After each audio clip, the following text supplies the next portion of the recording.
Siempre me he preguntado qué es lo que empuja a alguien a escribir un diario. Ni qué decir tiene ya a publicarlo. Leo diarios desde hace muchos años. Encuentro en ellos muchas de las cosas que más me interesan de la literatura y de la vida. Atrapar la anécdota, el momento, la sensación, lo accidental, lo efímero. Ese querer dejar constancia de los días, de las pequeñas cosas que suceden. Y la intimidad y la hondura inesperada. Valoro además la generosidad, el atrevimiento y el egotrip que también conlleva ese acto de escribir un diario. Me gusta una frase que se le atribuye al cardenal Richelieu. Dadme 10 páginas del diario del hombre más honrado y encontraré en ellas motivo para hacerlo ahorcar.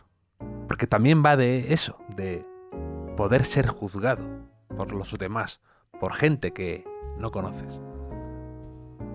Me hace gracia que cuando he buscado esta frase de Richelieu, había varias versiones: hacerlo ahorcar, hacerlo encarcelar, hacerlo prender.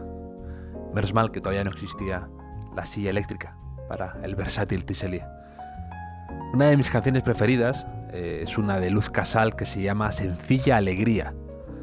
La letra describe una serie de pequeñas escenas cotidianas.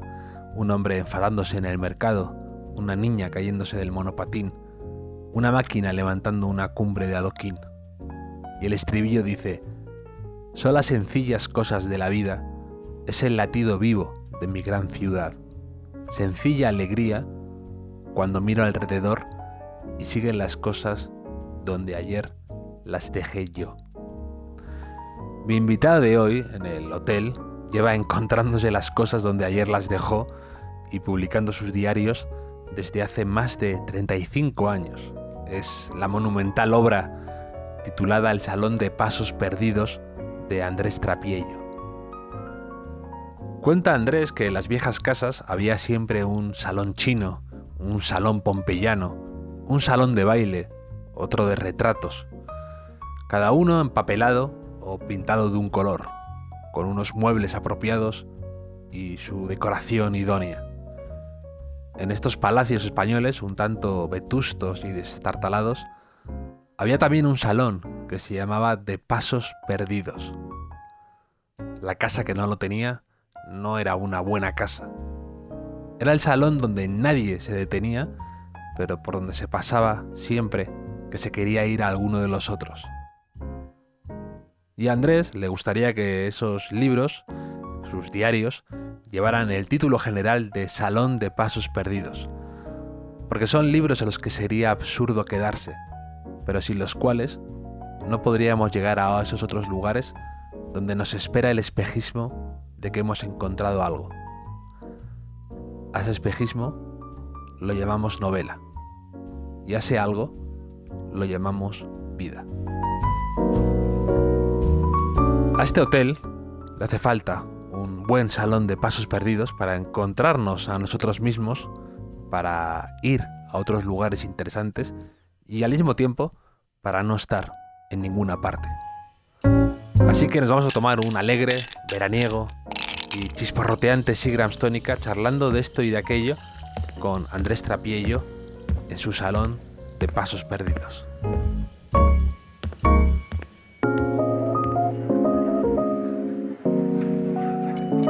Bienvenidos al Hotel Jorge Juan con Javier Aznar, un podcast de Vanity Fair y Seagram's.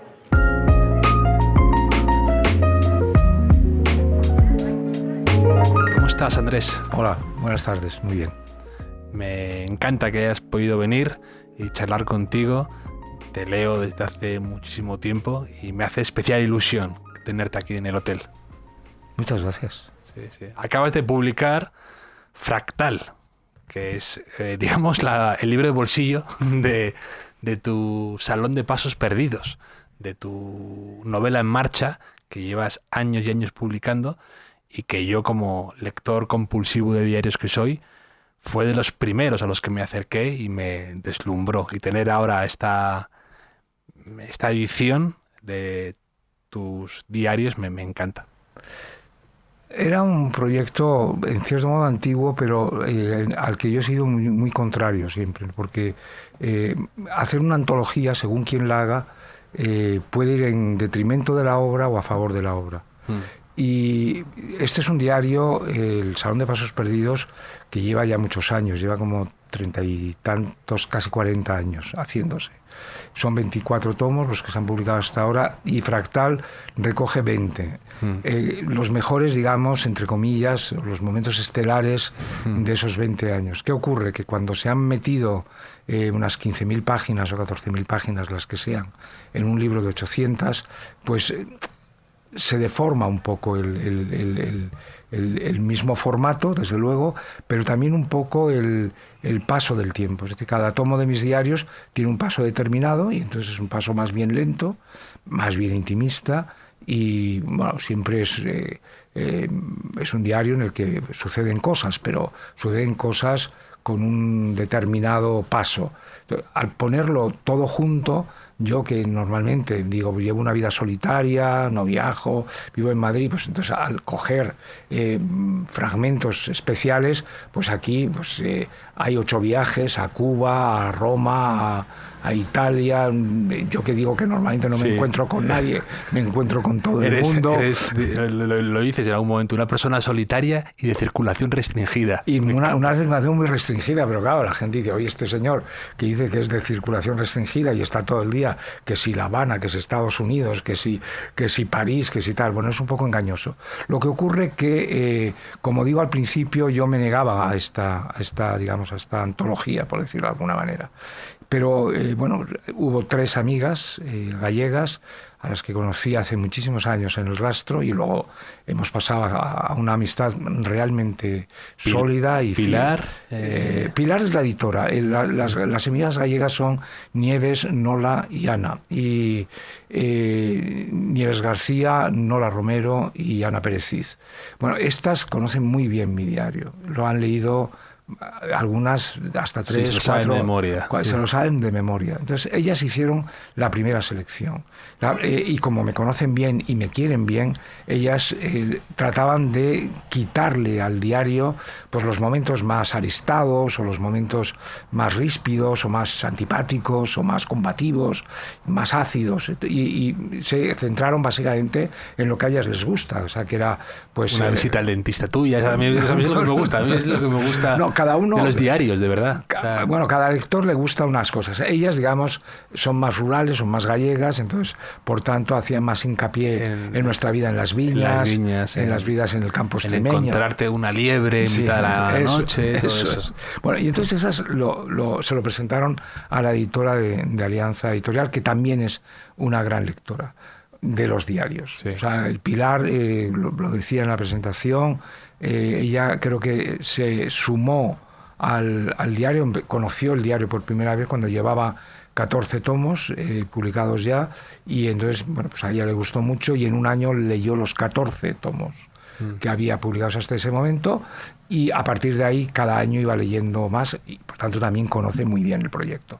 A Pilar digamos, la selección de nuestras amigas gallegas le gustaba, pero parecía que era un poco insostenible, 800 páginas de intimismo de esta naturaleza, y como ella dijo, pues metió un poco más de salseo y se encerró con... Todo el salseo que Andrés Trapello puede ofrecer. Sí. El salseo de la vida literaria, polémicas...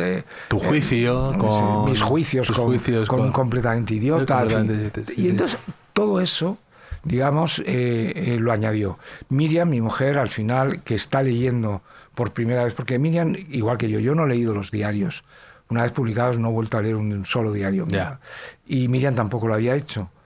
Pero Miriam ahora está haciendo un trabajo que tiene que ver con ella, porque ella está haciendo un trabajo que se titula M y su doble, porque ella es un personaje del diario que es M, pero eso le plantea problemas de identidad. Es decir, bueno, yo soy M y no soy M, o sea, yo soy Miriam Moreno Aguirre y por tanto tengo una personalidad diferente y tengo una autonomía y tengo, digamos, ontológicamente soy distinta, ¿no?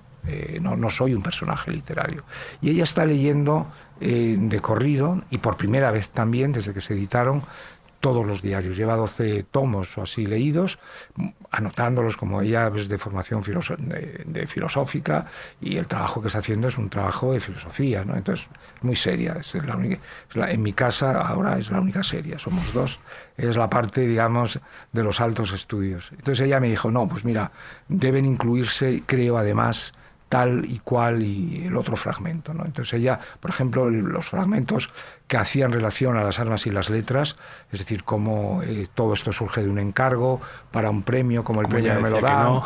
¿Qué? Como Miriam decía que no al principio, ¿no? Que no quería que te metieras tú en esos jardines. En esos jaleos, y luego yo me meto justamente porque me prometen un premio importante que finalmente no me dan. En fin, todo ese tipo de salseo, entre comillas, literario.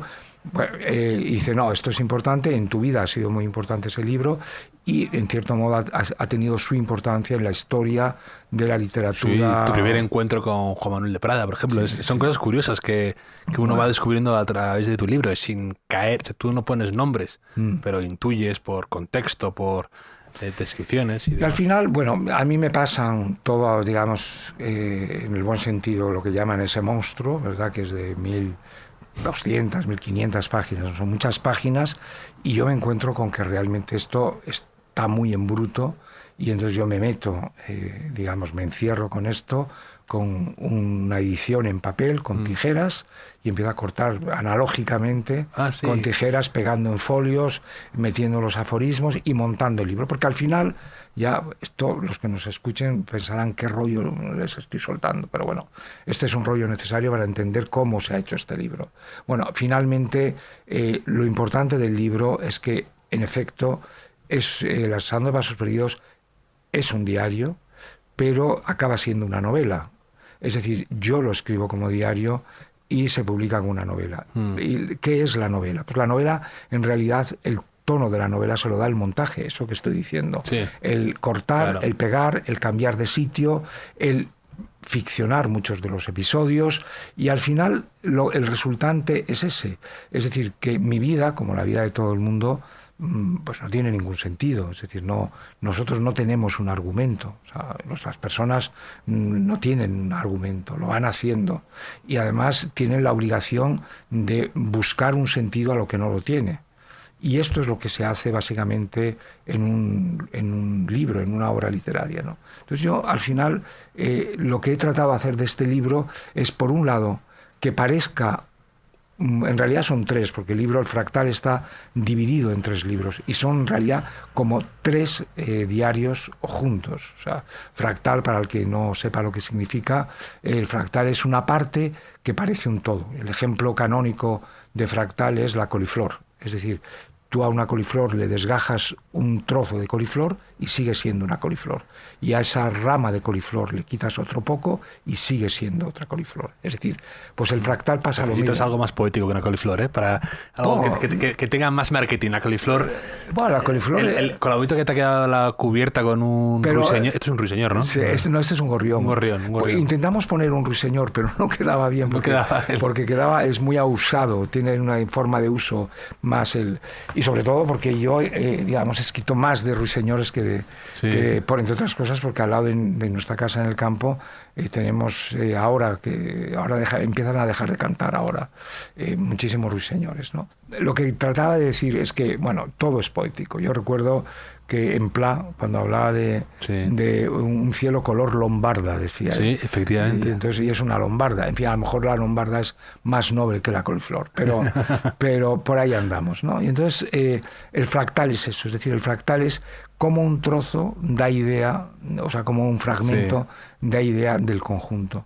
Y da una idea, además, novelada, es decir, donde el interés está puesto en la vida, en la realidad. O sea, la realidad es la que nos llama tanto la atención que no podemos desviar la mirada.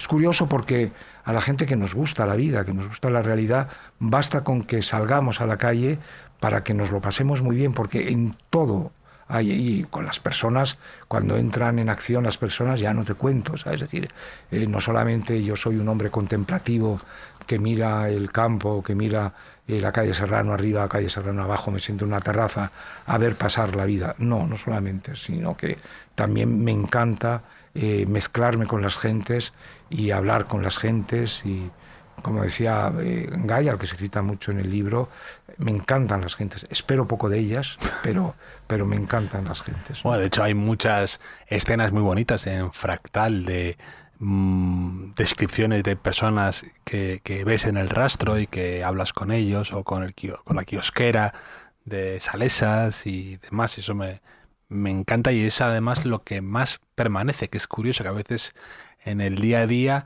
estamos tan obsesionados con las noticias, con lo que está ocurriendo, y luego de verdad lo que permanece y lo que queda, la esencia de los días, es lo que a priori no damos tanta importancia, que queda muy bien reflejado en tus diarios. Pero no solamente en el caso de gentes, entre comillas, anónimas, ¿no? Como tú has citado, la kiosquera, el rastrero, el hombre de la tienda. No solamente, sino que es que a veces en las personas de genio o de carácter, lo que más nos llama la atención es cuando esas personas dejan en la puerta el genio o dejan en la puerta su talento y se ocupan de las cosas pequeñas. Es decir, que eso, porque es un lenguaje que entendemos todos. No estoy diciendo que hayamos de rebajar el nivel intelectual, espiritual de las gentes para ocuparnos de la coliflor, ¿no? Es decir, no estoy hablando de eso. Estoy hablando de que a veces en las cosas más sencillas, más pequeñas, es donde la gente grande se muestra mejor. Es decir, dame lo mejor de sí mismo, es en cómo atiende un gran hombre o una gran mujer a, pues no sé, a una persona que le pide un favor anónimo por la calle. Es decir, que ahí se descara más y da más la cara que de pronto si se le preguntan sobre grandes asuntos, grandes temas, ¿no? Que también son importantes y que en el diario yo sí me he ocupado también de esto. Es decir, el diario además, ese es un propósito que tuve desde el primer momento. Es decir, a mí me gustan mucho los diarios y leerlos, pero claro, no me gustan todos los diarios. Los que más me gustaban eran los de Stendhal. Y lo que veía en todos en general, pero digamos la excepción suelen ser los de Stendhal. La mayor parte de los diarios de la gente suelen estar especializados, como si dijéramos, en algo. Es decir, el autor da más importancia, unos a la vida social, otros a la vida interior o íntima, otros a la vida literaria, otros, pues pongo por caso, a los viajes. Sí, que tiene una línea editorial cada diarista. Bueno, ¿no? tiene una inclinación, o sea, cada persona piensa, dice, bueno, pues unos más poéticos, otros incluso son más poéticos, otros son mucho más combativos o más intelectuales.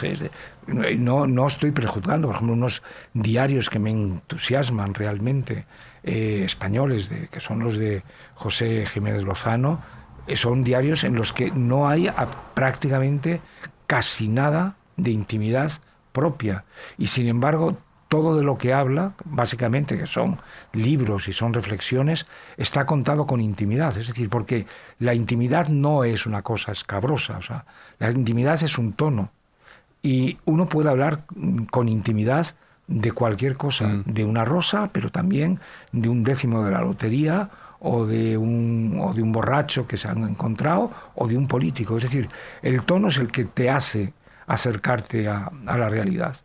Y yo me encontraba con que los diarios, en general, todos tienen predeterminado una especie de... o todos están teñidos de un color. Y yo esto no me gustaba desde el principio. Entonces yo me propuse, porque fue un propósito, hacer que el diario, el que yo escribiera, recogiera lo más posible de mi vida diaria, tal cual estaba. Es decir, en mi vida hay vida como la de todo el mundo. Hay vida cotidiana, vida que esas que no va a pasar a la historia, pues la vida que uno tiene que hacer bajando a la compra, por las viandas del día o por el pan, a buscar la librería, a llevar a la tintorería un traje. Está luego la vida intelectual, es decir, que esas horas en las que dedicamos pues a leer cosas sublimes o cosas no tan sublimes. Está la vida, están las risas, está la depresión, está la soledad, está la vida social, está lo que es trabajo, está lo que es ocio. Y yo prácticamente sí me propuse reflejar todas y cada una de estas partes de mi vida para que la persona que saliera de ese diario fuera un retrato de lo más completo. Lo único que yo he descartado del diario son las confesiones realmente íntimas. Entre otras cosas, no porque me parezcan mal que otros la hagan, sino porque es muy difícil hablar de ellas sin destruirlas. Lo decía el propio Stendhal, ya que le hemos citado antes, para sus novelas, ya no en sus diarios, cuando decía que el problema de la intimidad es que a poco que aflore se destruye, ¿no? Es un poco como las pinturas, esa escena memorable de la película Roma de Fellini, donde aparecen unas pinturas romanas que se descubren en ese momento, y en contacto con el aire las pinturas esas que son sublimes, son maravillosas, no aguantan y se evaporan, se deslíen, ¿no? se convierten en polvo. Bueno, eso es el problema de la intimidad. Esto dicho por Stendhal, que por otro lado no tenía reparos en hablar en sus diarios de sus fracasos amorosos, incluso de sus fracasos sexuales. O sea, él habla con enorme desenvoltura de sus gatillazos, ¿no? que ya incluso le dan la risa a él mismo, ¿no? O de su aspecto poco agraciado físicamente, que ahuyenta a las mujeres a las que pretende, a las jóvenes, ¿no? Bueno, pues yo, si no hablo más de mi intimidad, no es porque sea un hombre púdico o pudoroso, sino porque realmente muchas veces no sé. Ahora bien, sí procuro hablar con intimidad de todo lo demás. Sí, y no esquivas escenas de tu vida muy íntima y personal. Te quiero decir que yo no noto, así como otros diarios sí que veo que ponen el foco en los demás o lo que está a su alrededor y en sí mismo o en su vida personal no tanto, tú sí que describes una discusión conyugal de repente o hablas de no sé qué, y es revelador, y es a veces que como lector te preguntas, ¿hay arrojo aquí en publicar esto de repente o en...? No creas que tanto, o sea, es decir, porque la gente tiene una idea muy equivocada de lo que es lo público. Es decir, unos diarios como los míos prácticamente no son públicos. O sea, es decir, yo me he sentido muy defendido con los pocos lectores que ha tenido. Es decir, yo creo que he podido... ¿Consideras que he tenido pocos lectores tú? De los diarios yo creo que sí. Y bueno, pocos, o sea, pocos o muchos, no sé muy bien el número, pero lo que sí sé es que la inmensa mayoría de los lectores de los diarios son un poco como yo. Es decir, que en ese sentido a veces he ironizado, digo, bueno, les compadezco porque se deben parecer bastante a mí. Y en ese caso son discretos y por tanto no van a ser invasivos. Yo he contado muchas cosas en los diarios y las he podido contar porque no tienen una presencia muy grande en la sociedad. Si yo digamos, estos diarios hubieran tenido desde el principio una resonancia, pues como tienen otras obras de literatura de mis colegas o de mis contemporáneos más y más famosos, pues realmente no podría salir de casa, o sea, porque inmediatamente la gente pensaría, bueno, yo mismo modificaría el medio en el que estoy. Yo pongo el ejemplo a menudo para explicar esto en el campo. O sea, si tú vas andando en el campo, o sea, si estás en el medio haciendo ostentación de tu persona, es decir, caminando, tú vas acallando aquello, invadiendo aquello que te va saliendo al paso. Es decir, los pájaros se callan, si hay una alimaña se agazapa o se va o huye.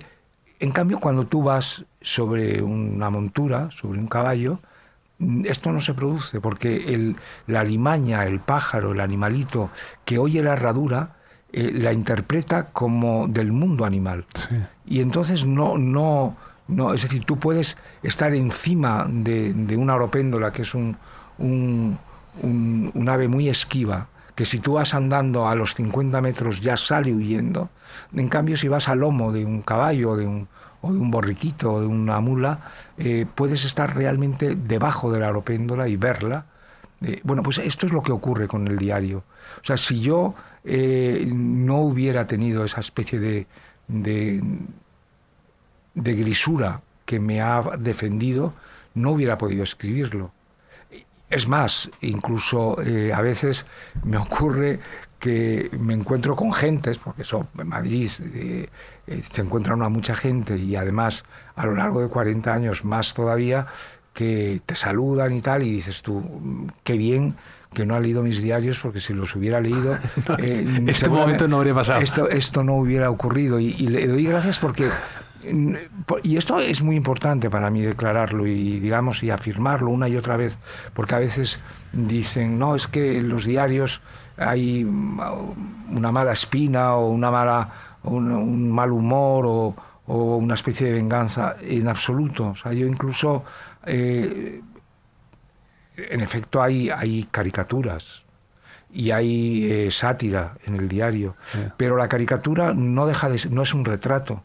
Y por tanto no hay maldad en ella. Es decir, yo en el momento que ya he hecho la caricatura o he contado, la sátira, me olvido absolutamente. No tiene nada que ver con la persona. O sea, yo puedo hacer una descripción más o menos cruel de alguien y, en fin, salvo excepciones, no guardo ningún rencor. También suelo contar lo que decía José Bergamín a un amigo en el Paseo de la Reforma en México, que iba charlando con él y se cruzan con un hombre que venía hacia ellos y Bergamín iba hablando con su amigo y cuando se cruzan, Pepe le dice a este que se cruza con ellos, hasta luego, buenos días y tal, y sigue andando y al rato dice, oye, dice Pepe, ¿te has dado cuenta qué grosero que le he dicho buenos días y no me ha devuelto el saludo? Pero usted que se ha creído. Y el amigo le dice, oye, Pepe, que acabas de escribir hace 2 días una página en el periódico poniéndolo verde. Dice, pero yo ya le había perdonado, ¿no?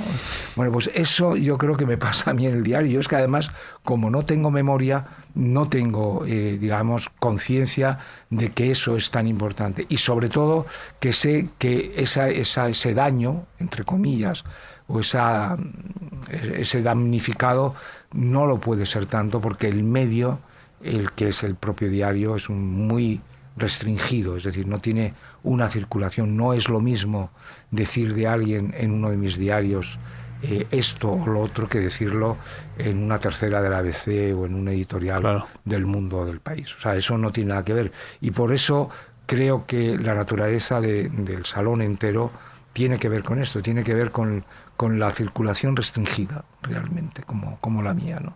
Pero yo creo que lo importante en una obra como la del diario, como el Salón de Vasos Perdidos, yo creo que lo importante es la anécdota. O sea, sobre todo cuando quien lo escribe, que es mi caso, no está en contacto con gentes importantísimas. Otro de los ejemplos a los que yo he recurrido muchas veces para explicar cómo es este diario y por qué yo utilizo tantas X y tantos anónimos es porque realmente no tienen ningún sentido, entre otras cosas porque si yo pusiera fulano o mengano, la inmensa mayoría de las gentes, o sea, ahora el libro se va a traducir al francés. Bueno, el lector francés le da igual que ponga X, entorpece más que ponga fulano García Pérez, le da lo mismo, o sea, aunque García Pérez sea aquí en España famosísimo. Bueno, solamente está justificado, en mi caso, hablar con nombres y apellidos cuando, digamos, aquello que se dice es relevante. O sea, si yo en una anotación del diario estaba ayer me ha recibido X y me ha dicho que no cree en Dios, esto no tiene ninguna significación. Ahora bien, si yo digo ayer me ha recibido el Papa que me ha dicho que no cree en Dios, hombre, esto ya tiene una significación mayor. En este caso sí suelo ponerlo, porque, digamos, me parece importante. Pero como yo, afortunadamente, no me relaciono con mucha gente importante, no tengo la necesidad y cuando ha ocurrido, sí lo he hecho, sin ningún problema, ¿no? Sí, pues está muy bien escogido entonces, cuando has hablado de que querías un diario que fuera, por así decir, que no tuviera un color solamente, que fuera algo versátil, un 7 moderno, podemos decir. Tiene sentido entonces lo que dices de la idea del Salón de Pasos Perdidos, ¿no? Que te da acceso a la biblioteca o a la cocina o a un cuarto de baño o a otra habitación, y que entonces adquiere todavía más hondura eso, ¿no? Porque a lo mejor hay oyentes que no lo saben, ¿no? Porque todos tus diarios tienen por título, ¿no? El Salón de Pasos Perdidos, porque hablas que antiguamente en las casas había distintos salones y estaba luego el Salón de Pasos Perdidos, ¿no? Que la gente era que no iba a ningún lado. O sea, que, es como una especie de distribuidor. Claro. O sea, es decir, eso como... Un conector, ¿no? Que conecta con muchas cosas. Es decir, tú no te puedes quedar a vivir el Salón de Pasos Perdidos porque no tiene sentido. Pero no puedes ir de un sitio a otro sin pasar por ese. Y esto es un poco lo que ocurre, o digamos también la idea o el propósito que tenía el diario, era que es un libro que te abre hacia otros libros. Es decir, y que te lleva hacia a otros ambientes, otra manera de ver la vida, es decir, que te enseña, a mí me ha enseñado, al escribirlos, he aprendido mucho de mí mismo y de la vida. O sea, porque no hay cosa, decía Plada, aquello tan gracioso, cuando no sepas algo, escribe un libro. Si quieres saber de algo, escribe un libro. Es la manera de poner... Pues aquí es un poco lo mismo. Si quieres saber un poco más de ti mismo y más de la realidad, escribe de ti mismo y escribe de la realidad, porque se te va revelando. Esto lo decía también Stendhal, a propósito, cuando empezó a escribir la vida de Henri Brulard, que era, digamos, su seudónimo.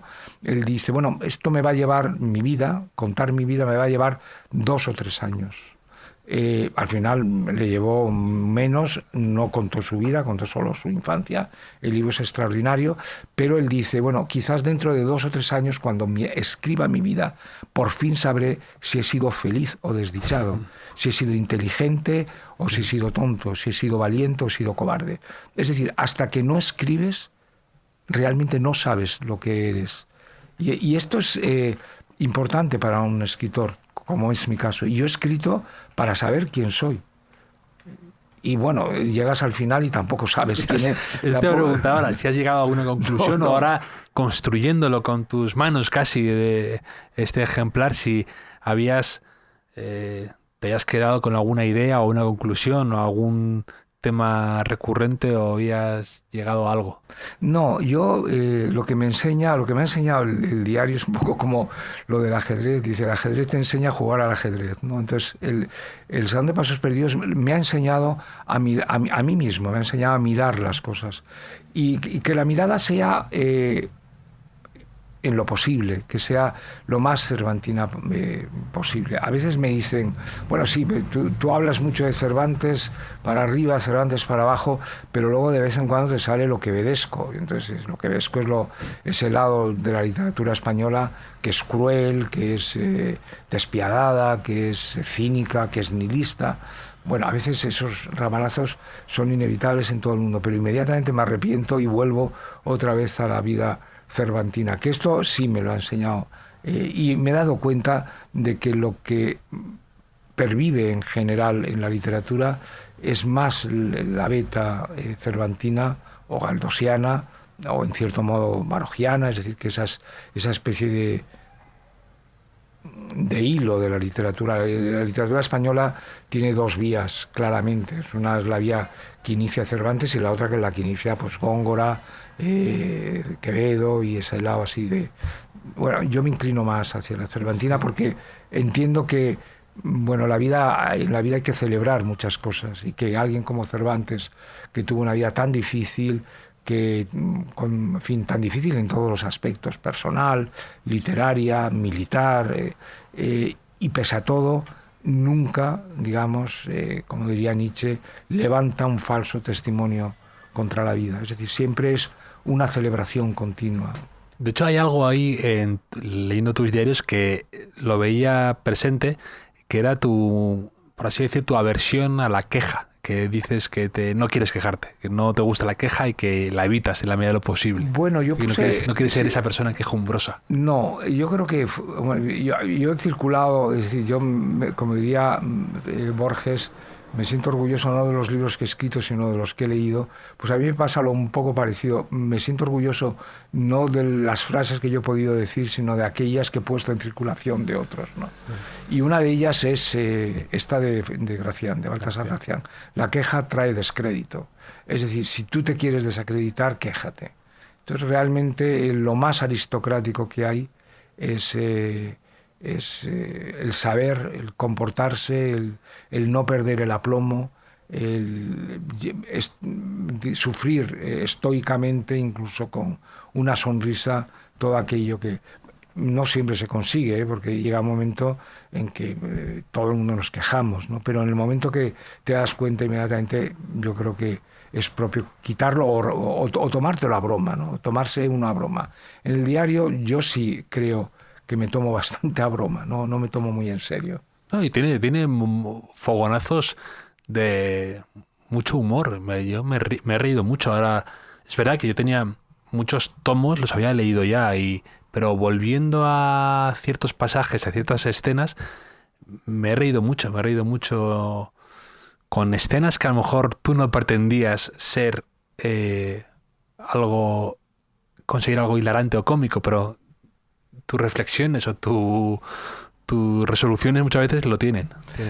A mí sí me parece importante lo del... A mí, digamos, la crítica que más me gusta o los comentarios que más me gustan de los diarios, de los amigos o los lectores anónimos que a veces me lo hacen, es justamente eso, de que alguien que me dice, pues mira, mi mujer o mi marido, cuando está en la cama al final por la noche leyendo y le oigo unas carcajadas enormes, bueno, pues esto me satisface casi tanto o más que una crítica literaria sesuda sobre los antecedentes literarios de tal o cual pasaje, ¿no? Yo creo que lo del humor, que es muy difícil además, pero volvería a decir lo mismo, es el tono. O sea, yo creo que el tono es el que te hace... Yo me divierto mucho con los libros de Baroja, por ejemplo, que tiene muchísimo humor, ¿no? Entonces, que 100 años después todavía siga haciéndome gracia y pintándome la sonrisa, o por ejemplo cuando vemos las películas de Chaplin, ¿no? Hay una cosa que yo escuché hace muchos años a Geraldine Chaplin cuando hablaba de su padre y contaba que estaban en Suiza y que los domingos su padre les ponía a ella y a sus hermanos, yo creo que Chaplin tenía bastantes hijos, me parece, ¿no? Y les ponía las películas suyas, las del propio Chaplin, cuando era Charlotte, a los niños, ¿no? Y a los niños les encantaba, pero que dice que el que mejor se lo pasaba era el propio Chaplin riéndose de sí mismo, ¿no? Viendo eso que le hacía una gracia loca todavía. Bueno, yo creo que eso esto realmente es una suerte si te ocurre, ¿no?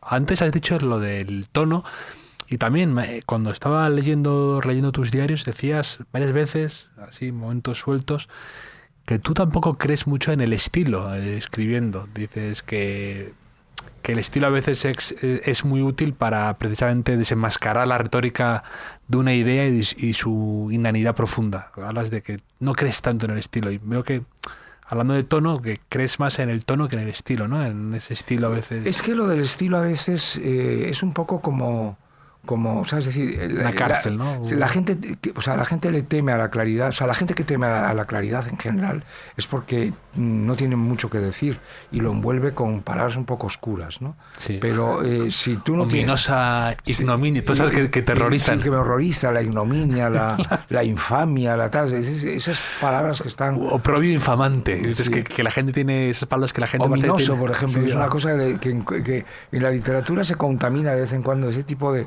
palabras pomposas. En general, el estilo es un estorbo, siempre. Es un poco... lo contaba Vilallonga, el marqués de Vilallonga, el playboy, entre comillas, escritor, estupendo, en uno de sus tomos... No contaba ni una verdad, pero bueno. Creo que mentía mucho, bueno. Sí. Creo que mentía mucho, pero yo los he leído todos, ¿no? Porque de pronto él tenía detalles, de pronto decía, pues descorchamos o descorché con una señorita una botella de Petrus del año 42, estupendo. Esos detalles solo seguramente era mentira, ¿no? Hay en el libro de Arca y Espada sobre Saint-Brieuc, tiene o sea, desmonta punto por punto una anécdota que contaba él, que había coincidido en Hungría con no sé quién, con una actriz y todo, y dice, por fechas sea todo mentira, y lo va y se divierte contándolo. Es posible, pero él contaba de su padre, que su padre era, no sé cómo les llamaban en la corte, su padre era pues alguien muy cercano a Alfonso XIII. Y estaba de semana con él, O sea, es decir, los reyes entonces, ahora ya no, pero los reyes entonces tenían un noble que que estaba de semana, que decir que durante la semana esa pues le atendía o le hacía el secretario, en fin, no, Sí. yo no estoy muy puesto a esto. Es igual que hay un ministro de jornada que tiene que estar siempre con el rey, excepto ahora que hasta nuestro pobre rey por Lituania, Estonia, solo, sin ningún ministro del gobierno. Bueno, pues él decía, mi padre, que su padre parece ser el padre de Vilallonga, era muy elegante, realmente un hombre muy dandy y que se ocupaba mucho de sí mismo. Sí. Y llegó un momento... Le tomaba las medidas del traje a caballo, Sí. siempre, no sé qué, todo esto, sí. Y entonces un día el rey Alfonso XIII le dijo, oye, fulano, Vilallonga, qué elegante vienes hoy. Y diga, sí, se ha dado cuenta. Y dice, pues es que es evidente. Y dice, pues no vengo tan elegante. Es decir, porque si alguien se da cuenta de que vienes muy elegante, es que no vienes muy elegante. Yeah. O sea, que la elegancia realmente importante es aquella que pasa inadvertida. Sí. El estilo es un poco lo mismo. El gran estilo en la literatura es un poco como el agua.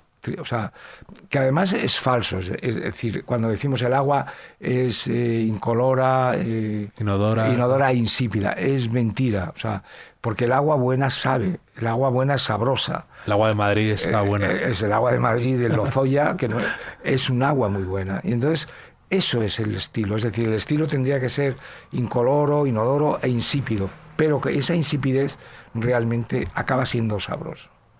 Y una prosa sabrosa es una prosa que, como el aire, como la copa de Gaia, de agua, o sea, que como la del aguador de Velázquez, que se transparenta, pero al mismo tiempo tiene cuerpo, ¿no? El cuerpo de la copa de cristal. Sí. Es decir, esto en el estilo... además, no importa que tenga defectos. O sea, la prosa durante mucho tiempo se dijo que Cervantes escribía mal, o sea, porque es un hombre descuidado. Ya no te quiero contar de Baroja o incluso de Galdós también, que son autores que cuando escriben con los defectos propios del habla, de la lengua. Pero ahí tenemos a alguien ese sí, realmente elegante, pero sin que se note, que era Juan Ramón, que decía un aforismo que me encanta citar, porque es exacta. Quien habla como se escribe, quien escribe como se habla, llegará en lo porvenir y será más leído que quien escribe como se escribe.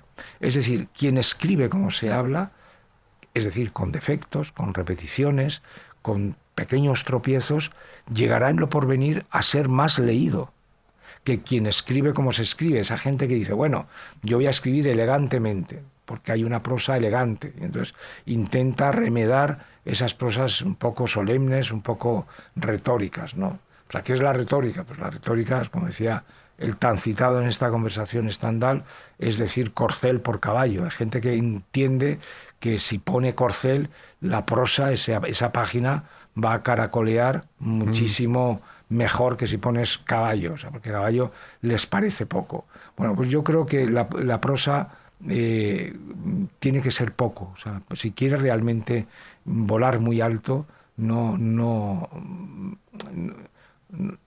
tiene plumas vistosas. O sea, las aves cuanto más altas vuelan, más grises son, ¿no? O sea, en fin, yo no tengo nada en contra de los loros, ni de los periquitos, ni de los tucanes, ni de las aves esas que tienen muchos colores. Pero ¿Usted tiene un petita? Sí. No, pero el ruiseñor, por ejemplo. Sí. El ruiseñor es un pajarito pequeñito, minúsculo, que es muy difícil ver, porque está, como su propio nombre indica, Lucinda, es decir, se mete en la sombra de las espesuras, de las zarzas, en Extremadura, de los alcornoques, y aunque te quedes 2 horas debajo a 10 metros o a 5 metros del ruiseñor que canta, no lo verás nunca. No lo verás nunca porque realmente no le hace falta. O sea, es pura voz, ¿no? Entonces yo creo que a la voz le pasa un poco también, al estilo literario le pasa, o le debería pasar un poco lo del ruiseñor, es decir, que los colores suyos son colores pardos en general y que debe brillar por otra cosa más íntima, más de dentro, ¿no? Esto que comentas me hace recordar ahora también otra frase que tienes en tus diarios que me hizo mucha gracia, que decías, los libros que te cambian la vida valen todos 300 pesetas. O sea que también hablando un poco de que a veces nos ponemos muy estupendos o queremos, y a veces un libro muy importante o que te cambia la vida o que el que te ayuda un montón está eso, en 300 pesetas. Hay dos frases que cada maestrillo con su librillo, que una, sobre todo a mi edad, tú ya te darás cuenta cuando llegues a esta edad provecta mía, que libro que no has de leer, déjalo correr. Es decir, el libro que no has de leer, dale circulación, dale vía, porque realmente si no es un lastre, ¿no? Y entonces, a mi edad, yo estoy encantado que con el libro que entra en mi casa, el libro nuevo, pero estoy tan encantado el día que sale un libro que ya no necesito, que ya me he cansado de él o que no me gusta. O sea, es decir, que tan feliz soy con el libro que entra en casa necesario como del libro que sale porque ya ha cumplido su misión o su... Y luego también que no hay que ponerse estupendo, como tú dices, con los libros. Yo tengo muchas, como tú, yo estoy rodeado aquí de primeras ediciones estupendas, pero los libros que han cambiado nuestra vida son libros que hemos comprado en el kiosco o en una librería de viejo. Total. O en una librería de nuevo en una edición de bolsillo.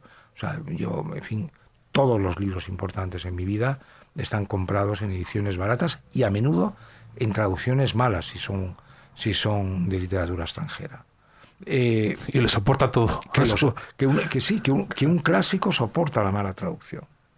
O sea, yo hasta que descubrí que había en español una edición de Homero en una especie de reconstrucción maravillosa del hexámetro griego hecho por un poeta que se llama Fernando Gutiérrez.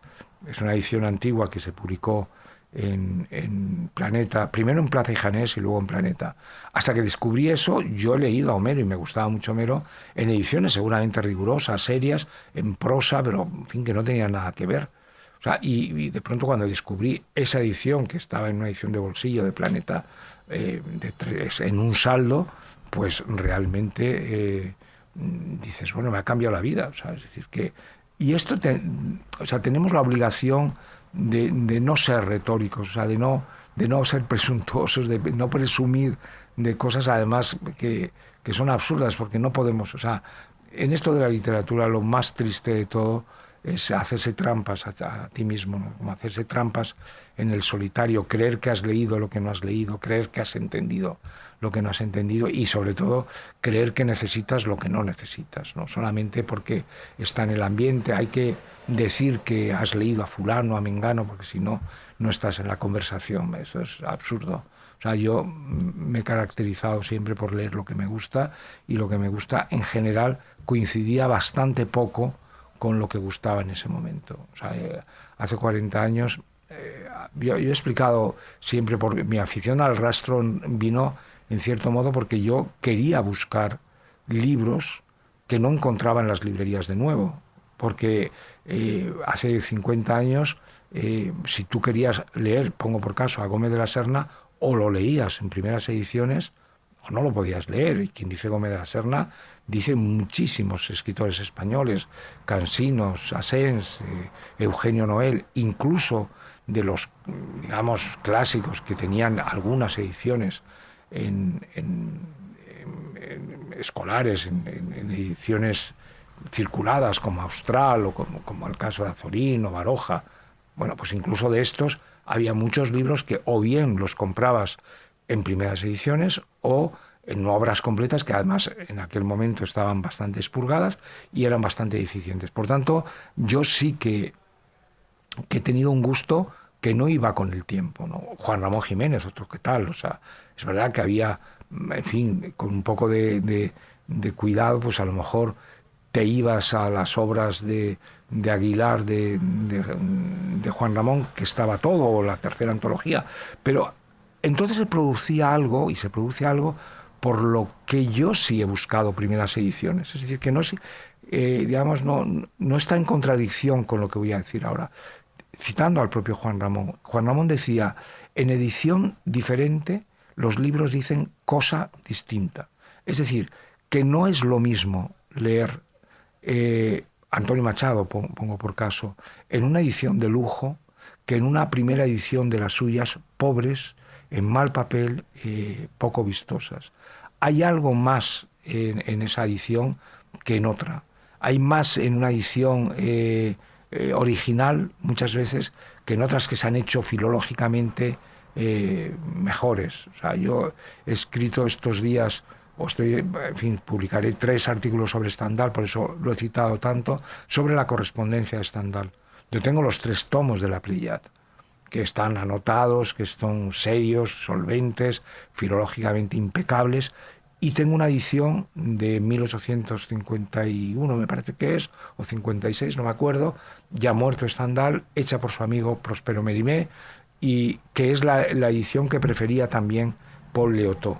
Y es una edición que las cartas están cortadas, los nombres propios están eludidos, es muy deficiente desde el punto de vista filológico, y sin embargo yo prefiero esta edición porque me parece que es una edición original tal y como la hubiera leído Stendhal si hubiera tenido vida para leer una obra póstuma, ¿no?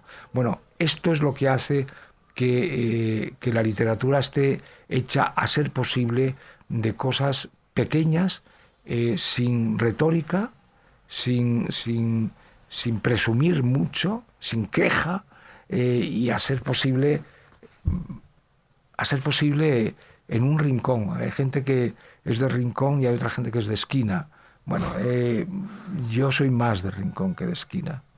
Hay una cosa también que dices de que los mejores libros están llenos de detalles precisos e ideas generales. Yo también me gustó mucho.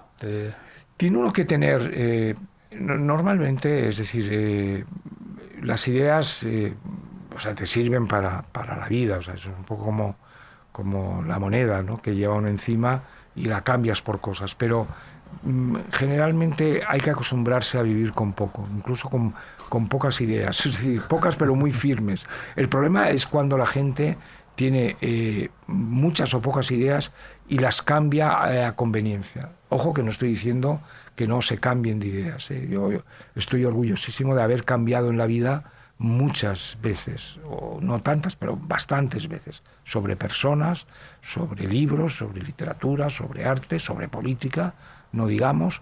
Es decir, pero que en todo caso, en todo momento, los cambios obedezcan a necesidades interiores o íntimas importantes. O sea, que no haya un tráfico de ideas. O sea, eso que llamaban antiguamente de una manera un poco ramplona y zafia digamos, el cambio de chaqueta, ¿no? Gente que cambia la chaqueta. No, es decir, las ideas no son una chaqueta. Las ideas, si están nacidas, están enraizadas. El problema es que las ideas Jaramago, ¿no? No me estoy refiriendo al escritor, los jaramagos que nacen en los tejados, ¿no?, que son apenas sin raíces, esas florecitas, ¿no?, apenas sin raíces, ¿no? No, yo creo que las ideas, las que tengamos, tienen que echar raíces, ¿no?, y están enraizadas. Entonces esas sí te sirven, ¿no? Sí, porque ahora hay cierta mala fama, pues como ahora se deja constancia de todo, a cambiar de idea o a tener pensamientos a veces contradictorios, o tú dijiste en 2008 esto y ahora piensas algo diferente. Yo creo que es bueno a veces cambiar de opinión, o no te voy a decir si es evolucionar, pero sí que a veces hay demasiado miedo a ese tipo de cuestiones, ¿no?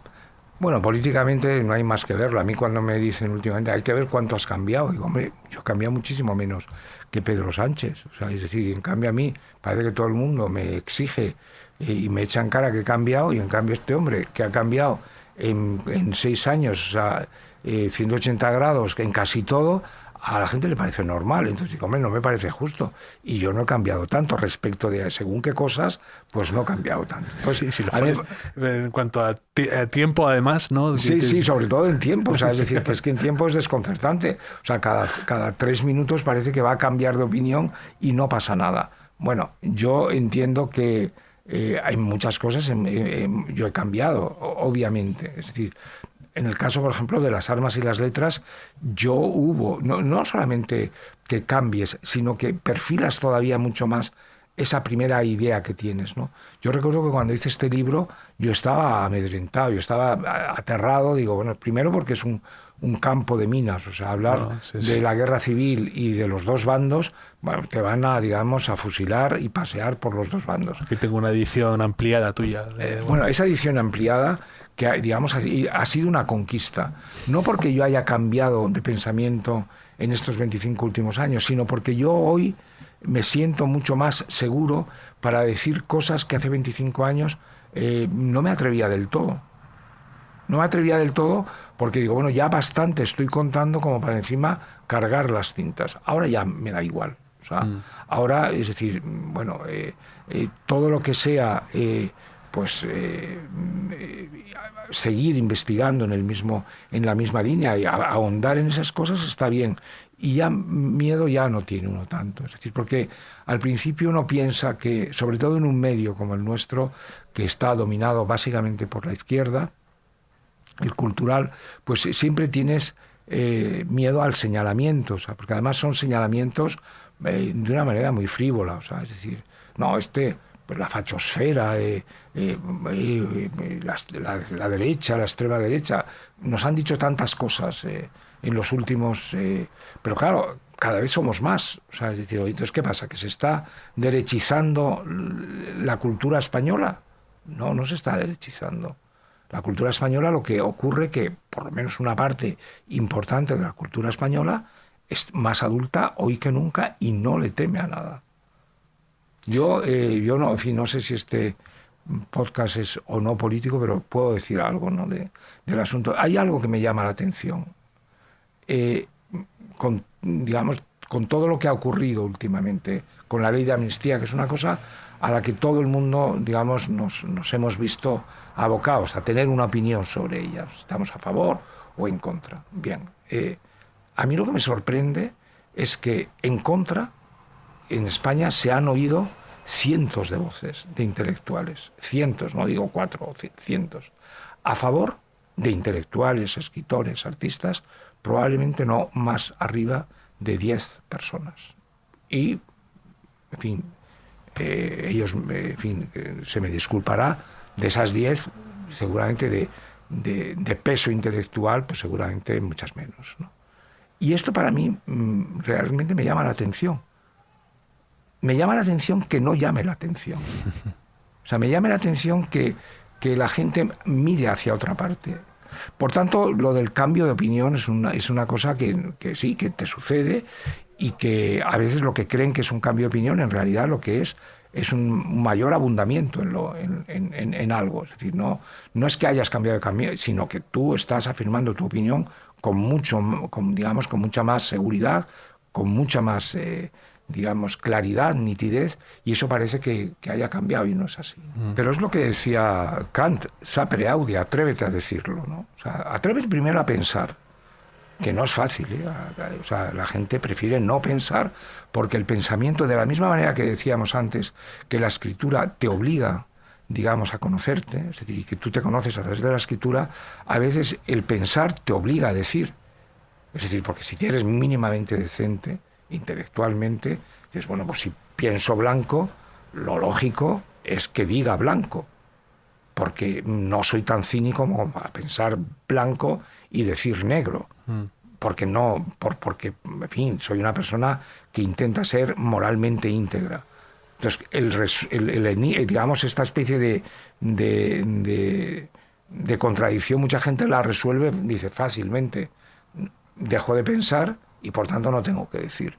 Porque si pienso blanco y digo negro, y mayoritariamente, digamos, esta opinión mía de negro va a ir en contra del mainstream, en contra de la corriente general, me va a traer muchos problemas de cancelación, de señalamiento, de hostigamiento. Es decir, esto me complica mucho la vida. Entonces, por tanto, no digo nada y, a ser posible, dejo de pensar. Cuando tú ejerces tu condición de ciudadano, que, en fin, apoyas valores, por otro lado, más viejos que la pana, que son los de la Ilustración francesa, igualdad, fraternidad, libertad. Bueno, si esto lo llevas a la práctica, pues llega un momento en que lo que es anómalo es que te señalen por eso justamente, ¿no? O sea, que al contrario, una sociedad democrática tendría que celebrar el que estuvieras en contra de aquellos que están contra la libertad, contra la igualdad y contra la solidaridad, porque dirían, bueno, la salud de esta democracia es fuerte, puesto que las voces de los disidentes y de los que intentan restablecer estos principios de la igualdad son muy fuertes y están muy firmes. Y entonces, por tanto, en vez de celebrarlo, no.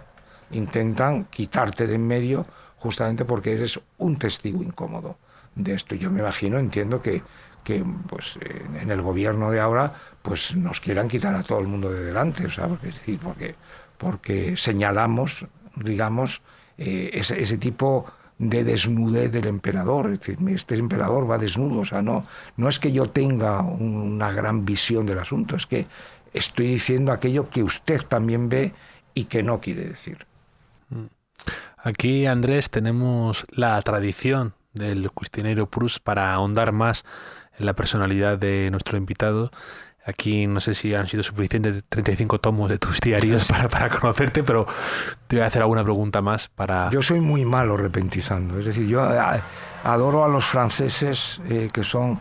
Este cuestionario está muy bien para los franceses, que son muy rápidos a la hora y muy ingeniosos. Además, hay otra cosa que la experiencia me dice, que los mayores detractores del ingenio son muy ingeniosos también. Yo, en fin, el ingenio nunca me ha parecido un gran qué, pero voy a intentar estar a la altura de las preguntas, pero no te aseguro yo nada. ¿Cuál dirías que es tu idea de felicidad perfecta? Un día cualquiera de los míos. Que un día es una cosa muy seria, que decía... Sí. El pintor, un pintor valenciano, no me acuerdo ahora el nombre. Sí. Un día cualquiera rutinoso, o sea, un día con una rutina parecida a la de estos últimos años. Sí. Este es el día perfecto, ¿no? Andrés Trapell es un hombre de rutinas, ¿no? Soy un hombre de rutinas, sí, y yo creo que la rutina da para mucho. Bueno, somos testigos de tus... A mí me gusta cuando hablas de esa circulación restringida, de tus paseos por el Rastro, de ir por el barrio de las Salesas, o cuando vas a las viñas, o cuando, yo qué sé, cuando estás podando algo y toda una reacción alérgica. Todo eso me gusta, es la espuma de los días. Sí. ¿Cuál dirías que es tu mayor miedo? Bueno, tengo tanto miedo a decirlo que no te lo voy a decir, ¿no? ¿Y un rasgo que no te guste de ti mismo? Hay tantos también, es que hay muchos que no me gustan de mí mismo. Pues mira, probablemente la inseguridad, sí, quizás. ¿Te consideras alguien inseguro? Soy muy inseguro. Pues no, fíjate, no... Soy muy inseguro. Es decir, yo sé quién soy, pero no sé cómo llegar a ser, ¿no?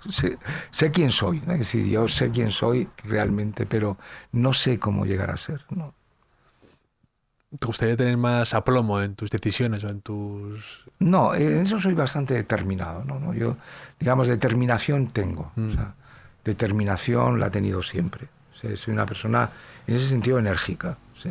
No dudo mucho. Aunque hay un tomo del diario que es un poco irónico, que está tomado el título de la jerga periodística deportiva, ¿no? Seré duda. Seré duda. Está aquí Ah, mira, está ahí, sí. Sí, a mí me encanta ese título. Me encanta. Porque es exactamente la historia de mi vida. Pues voy a ser duda eternamente. Seré duda. Me gusta, a mí me encanta eso. Además, yo cuando lo vi, no sabía que era esa referencia a lo futbolístico, a lo deportivo, que de mi cabeza había sonado así, como el del 7 moderno que te decía antes, me gustan. ¿Y un rasgo que no soportes en los demás, en los otros, que te cueste mucho, de las otras personas? La doblez, quizás, la hipocresía.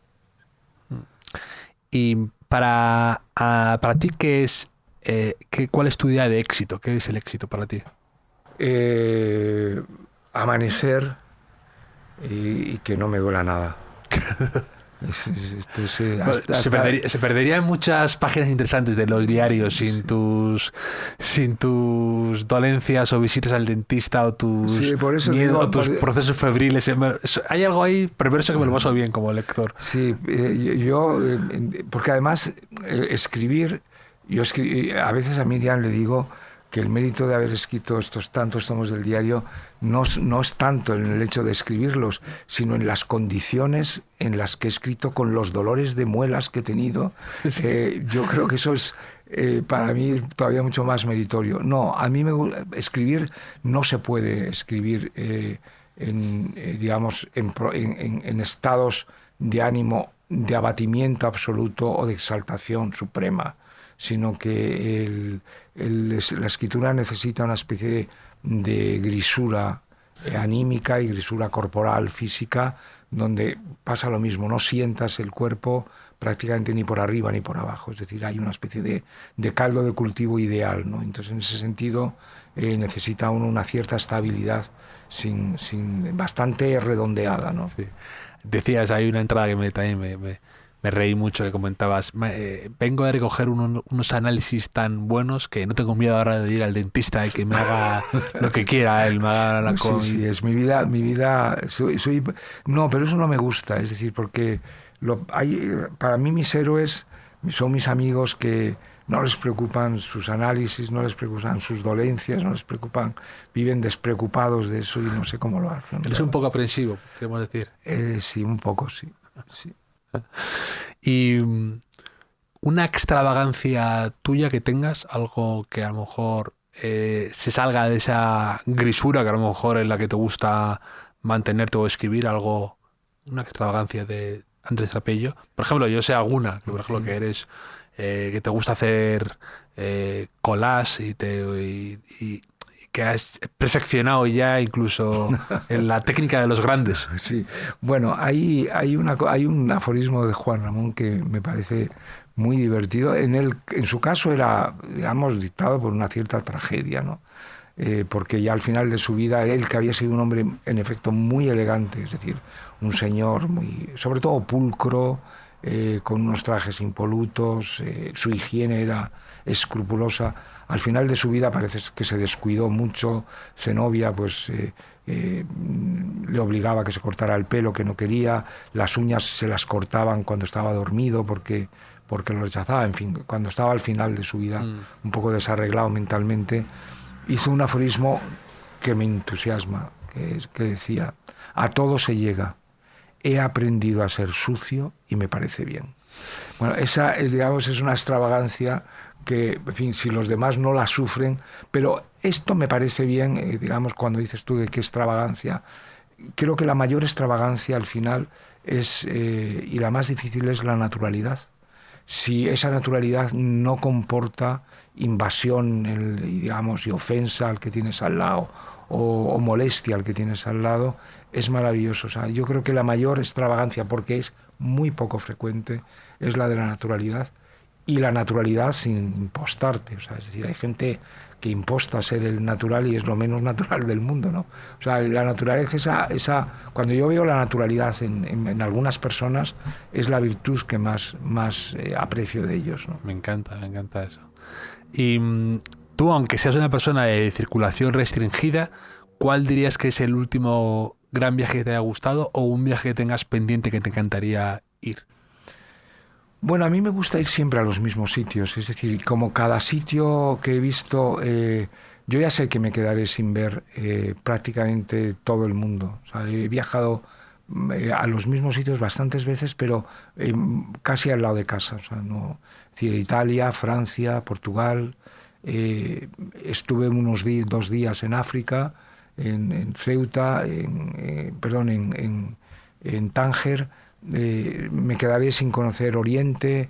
Me han invitado algunas veces. Yo fui premio a una novela mía, le dieron el premio internacional de la mejor novela del siglo XX, del siglo XXI en China. Yo les dije, hombre, esto era el año 2004, 2005, digo, hombre, para ser la mejor novela del siglo XXI, dejen ustedes pasar un poco de tiempo. Nos hemos a lo mejor precipitado un poco.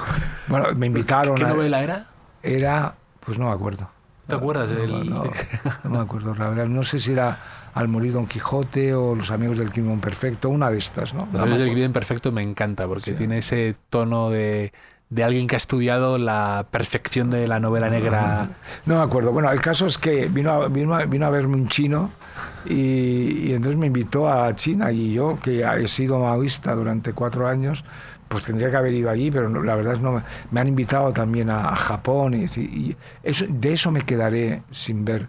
Habría cosas que me gustaría ver, por ejemplo, me gustaría conocer Praga, pero ya me han dicho que hay tanta gente que ya probablemente la Praga que yo querría conocer ya no la conoceré nunca, ¿no? Y por tanto lo que me gusta es volver a los sitios que conozco de Italia, de Francia y de Portugal, y con eso tengo suficiente. ¿Y alguno de esos favoritos, de algún sitio, de alguna ciudad? Sí, a mí me gusta, de Italia me gusta todo, o sea, de Italia me gusta todo, pero me gusta muchísimo Roma, me gusta muchísimo Venecia, y luego las pequeñas ciudades. He estado en Parma, he estado por supuesto en Florencia, he estado en Turín, he estado, es decir, bueno, he ido a ver Recanati, o sea, es decir, también el sur, está en Sicilia. Bueno, todo eso porque tengo la sensación con Italia de que es como España un poco mejorada, ¿no? O bastante mejorada. Entonces, no tengo la sensación de que estoy fuera de mi hábitat natural. Además, en Italia es el único sitio del mundo donde dicen mi apellido sin ningún tropiezo, de la manera más natural. Y queda incluso... Sí, no, todo el mundo me dice, ¿es usted napolitano? O sea, todo el mundo. Cosa que aquí dices Trapiello y bueno, todavía hoy los carteros, los mensajeros lo transforman de una manera muy cómoda. Trujuello, Trajaillo, Tralullo. Hay una entrada en Twitter muy bonita que hablas de que un día volvías a tu casa un poco tocado anímicamente porque se habían reído de lo de Trapiello, de trapo viejo, y que tu madre te había animado a llevarlo con orgullo, que ahora dices eso, que es oficio de escritor, es oficio de trapero también. Y que... Sí, además es bonito porque los traperos, digamos, el trapero, Walter Benjamin tiene unas cosas muy bonitas sobre el trapero, ¿no? Sobre el chifonier, el que va recogiendo las cosas. Bueno, si don José Zorrilla aguantó su apellido, yo no voy a aguantar el mío, vamos, eso no... Quien quiera humillarte no pueda, y quien puedas humillar no quieras. Eso es. Y también hablas de que tienes una hoja mecanografiada de Azorín que conservas con mucho cariño, en el que también le hacen un test parecido a este, y que en un momento dado le preguntan por su animal preferido, y a ti te encanta esa pregunta. Entonces yo te tengo que hacer a ti ahora, en honor a Azorín, ¿cuál es tu animal preferido? Pues diría también el de Azorín, porque Azorín, que es un maestro en muchas cosas, en ese a ver si lo digo bien, lo cito de memoria bien, él responde, es un cuestionario que le hizo Pérez Ferrero, y la hoja esta me la regaló Carlos García Lix hace muchísimos años, el nieto de Pérez Ferrero, y está escrita a máquina por el propio Azorín, y entonces dice, ¿cuál sería su animal preferido? Y Azorín escribe, creo que pone el perro callejero, me parece. Sí, no, y pone a mano, pone luego el pobre perro callejero, me parece. No, algo parecido. Es decir, me pareció un detalle muy bonito. Pues sí, yo creo que un perro callejero me gustaría, sí. Porque el perro semi-hundido No, el hundido no. El que dicen en Extremadura, que dicen, hay un dicho muy bonito en Extremadura, dice, alienta más que un perro y anda más que un perro, ¿no? O sea, el perro alienta y anda mucho. Entonces, el perro está todo el rato de un lado para otro. Es la expresión viva. Y el perro callejero, no te cuento, ¿no? Sí. Y también dice que en esa hoja, ¿no? Le preguntan... ¿Qué habría sido si no fueras escritor o algo así? Cartujo, me parece. Cartujo, dice. Sí, no, yo Cartujo no querría ser. No, yo Cartujo en absoluto. No, a mí me gustaría ser eternamente joven y si no haber sido escritor, pues yo durante un tiempo quise ser, cuando era niño, legionario, ¿no? Porque por aquello de la legión, aquello lo de la muerte me parecía... que yo que tengo tanto miedo a la muerte, digo, estos hombres tan valientes seguramente ya no piensan en ella, ¿no? Pero a mí me gustaría, de no ser escritor, me habría gustado tener un oficio manual, ¿no? O sea, me hubiera gustado ser, pues, carpintero o hortelano, o jardinero, en fin, algo así. Jardinero me hubiera convenido. O también el carpintero me gusta mucho, porque es un hombre que trabaja solo. Ahora que hay transistores oyendo la radio seguramente, y con el olor de la madera, o sea que es un buen oficio. Y además creas cosas que ves inmediatamente. El oficio de escritor es muy complicado, porque terminas un libro y no sabes muy bien qué es lo que has hecho. Pero cuando terminas una mesa, sabes muy bien. Pasas la mano ahí. Sí, sabes muy bien si cojea, si no cojea, si es útil, no es útil, si tiene cajones, si no. Es decir, me gustan las cosas que se hacen con una cierta finalidad, ¿no?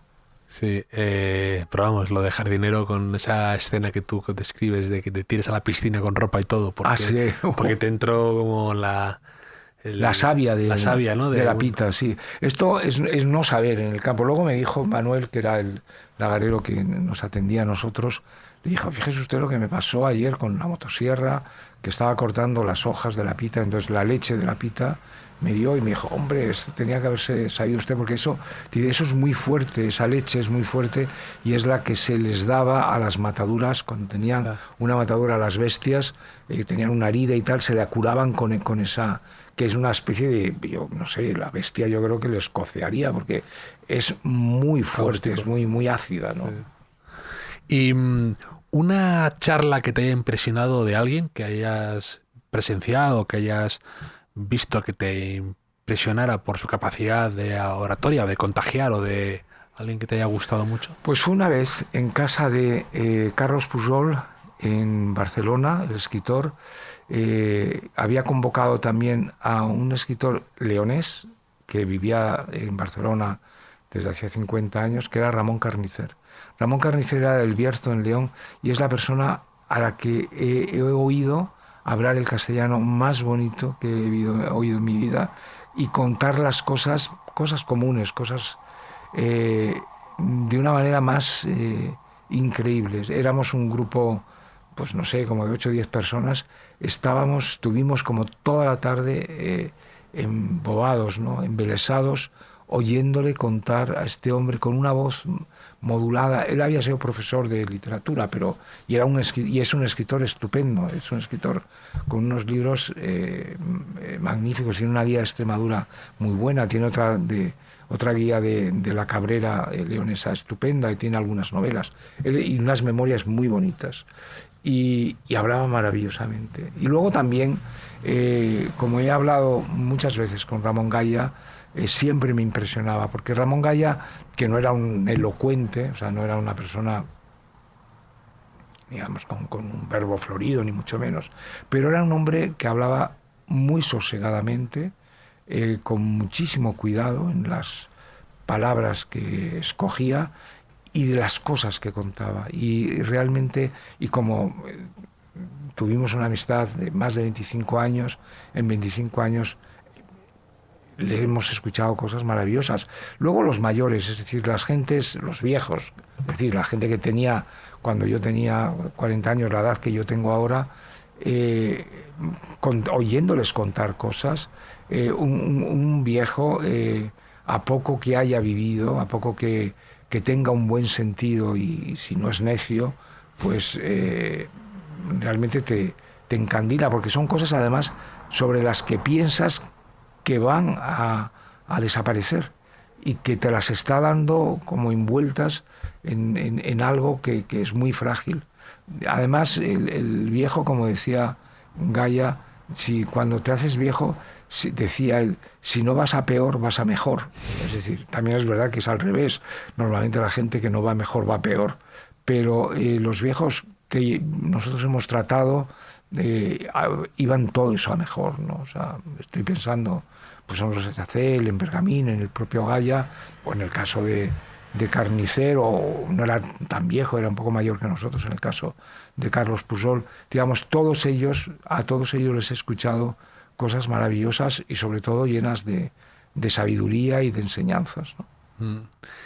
Y el otro día estaba leyendo una cosa de George Steiner, que hablaba de el poder de aprenderte las cosas de memoria, que ahora está muy denostado, pero que a él le había ayudado a acercarse o a entender a grandes poetas o a grandes escritores.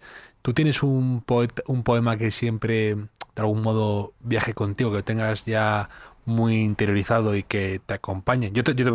Para mí es El viaje definitivo de Juan Ramón Jiménez, que me encanta y me lo sé de memoria y lo tengo muy presente siempre. Y si tú tienes algún poema así que tengas muy cercano a ti.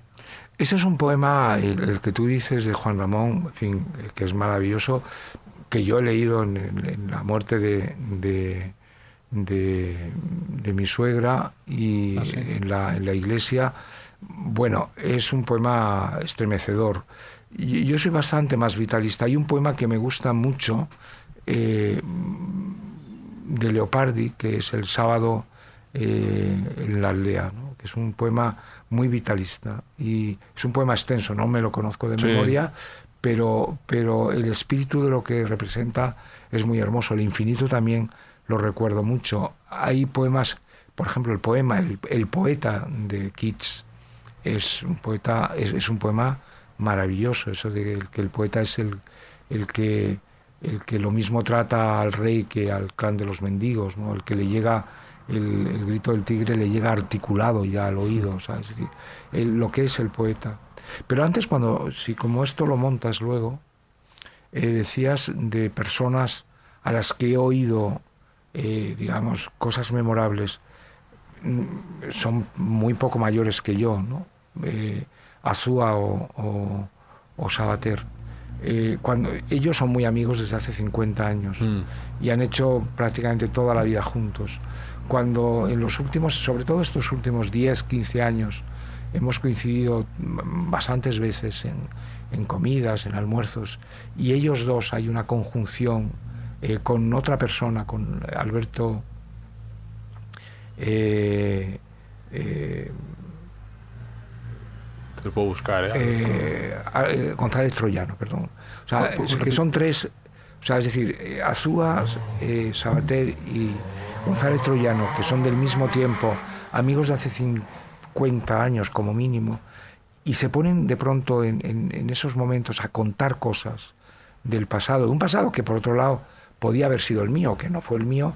Bueno, eso es, cuando eso se produce, eso no tiene precio, ¿no?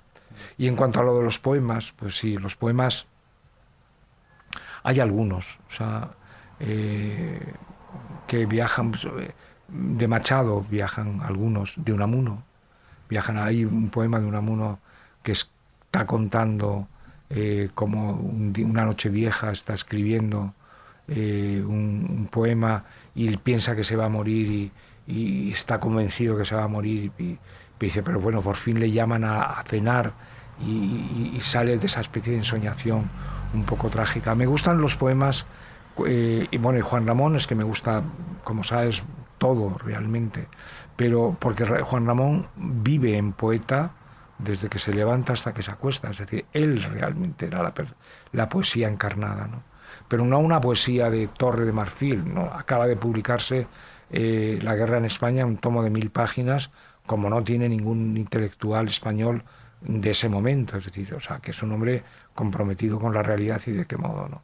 Pero al mismo tiempo está convirtiendo en poesía todo, o sea, desde que se levanta hasta que se acuesta, o sea, todo lo poetiza, todo lo enaltece y lo ennoblece, ¿no?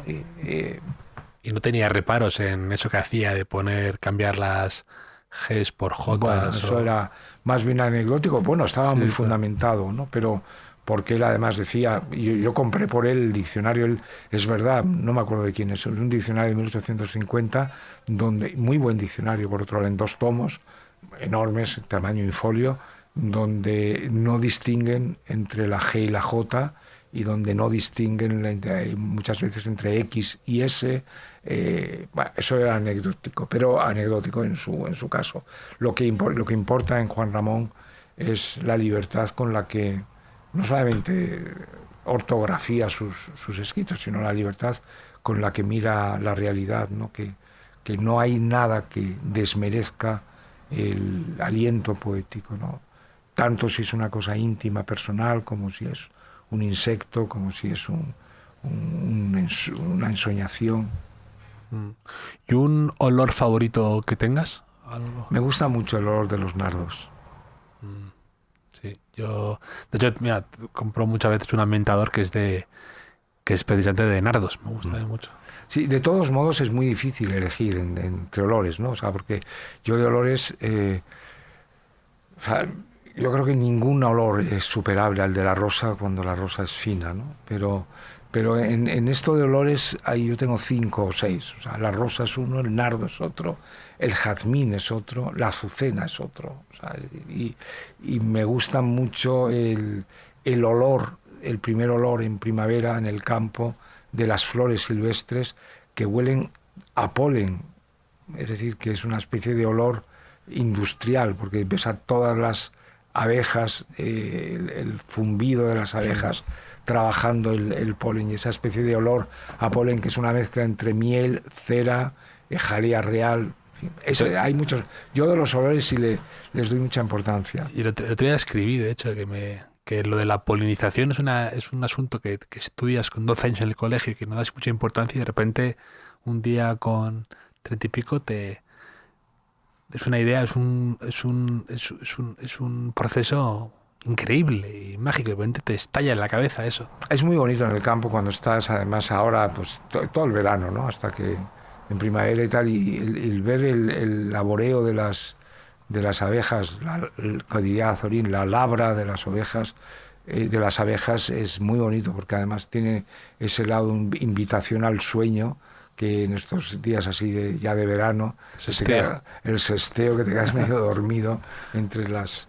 No, porque luego a mediodía las abejas no trabajan. Las abejas trabajan, en Extremadura por lo menos, las horas, como el hueco del día, como dicen allí, el hueco del día es tremendo, porque es un mazo de sol. Trabajan al amanecer y trabajan al atardecer, ¿no? Y un autor que consideres algo infravalorado o olvidado o injustamente poco reconocido, algún escritor o escritora, alguien que te venga a la cabeza. Hay muchos, pero mira, hemos hablado antes de Carlos Pujol, pues yo diría Carlos Pujol, sí, realmente, porque me parece muy injusto y es un hombre finísimo. Sus novelas son muy divertidas, muy bien hechas, inteligentes, un espíritu superior, y luego todo su trabajo intelectual, no solamente como traductor, que es un traductor sublime, sino sus prólogos, tiene un libro que es Cuaderno de Escritura, que debería ser, en fin, de lectura obligada en todas y cada una de las escuelas de letras de España, esos que se ocupan de, en fin, de enseñarles cosas que no les sirven absolutamente para nada. Bueno, pues si leyeran este libro, pues probablemente se darían cuenta de que escribir no tiene que ver tanto con la técnica como con la técnica o con los trucos o con eso que se enseña en una escuela, sino con otra cosa, ¿no? Pues a mí me gustaría que... Hay más, o sea, José Jiménez Lozano, que estuvo reconocido, que fue premio Cervantes, pero aún así a mí me gustaría que tuviera un mayor reconocimiento. Hay de esas gentes que quedan, digamos, un poco a trasmano en la literatura española, pues siempre hay muchos, ¿no? O sea, poetas, pero que son necesarios también, que a veces dices, bueno, cumplen mejor su función no deslumbrando, estando en un rincón, sí, y el que llega manoseados, ¿no? Que... Sí, y quizás mejor que sobrevalorados, o sea, que poder llegar a ellos y apreciarlos en su justa medida, mejor que a veces sobreestimarlo. Yo, de todos modos, insisto en que estos escritores que hablamos, Carlos Pujol o Jiménez Lozano, o en otro orden de cosas antiguos que a mí me gustaban, autores pues incluso como el libro de Sigüenza de Miró, o tal libro de Eugenio Noel. O sea, hay cosas que bueno, dices, la gente se los pierde, ¿no? Bueno, como dices tú, de rincón, ¿no? Sí, un poco de rincón, sí. Pero bueno. Y al revés, un autor o alguien que consideres que se te haya atragantado, que como has dicho antes, que lo has dejado correr y que digas, mira, ya no es para mí, ya he aprendido a que a estar cómodo con que no le encuentre lo que otros ven a este gran hombre? Pues sin duda yo creo que James Joyce, al que, digamos,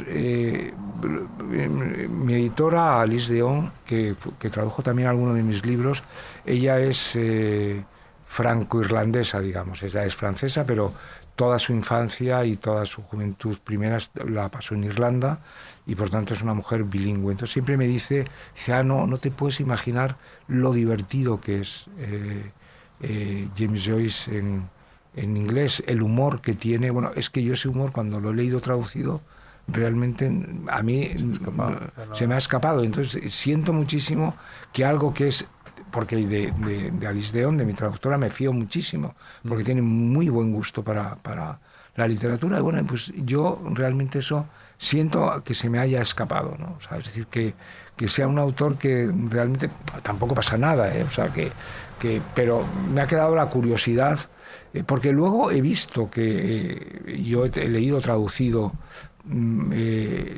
dublineses, ¿no? Entonces los cuentos de dublineses, que están bien, o sea, que no tienen por qué ser tan divertidos como el Ulises, pero bueno, pues me parecen bien, correctos. Cuando he visto la película de los muertos, me ha parecido mejor que el relato de James Joyce. O sea, igual que me ha parecido mejor, gustándome mucho Kipling, me ha gustado muchísimo más la versión del propio Houston de El hombre que pudo reinar que el original del Rey de Kafiristán de Kipling.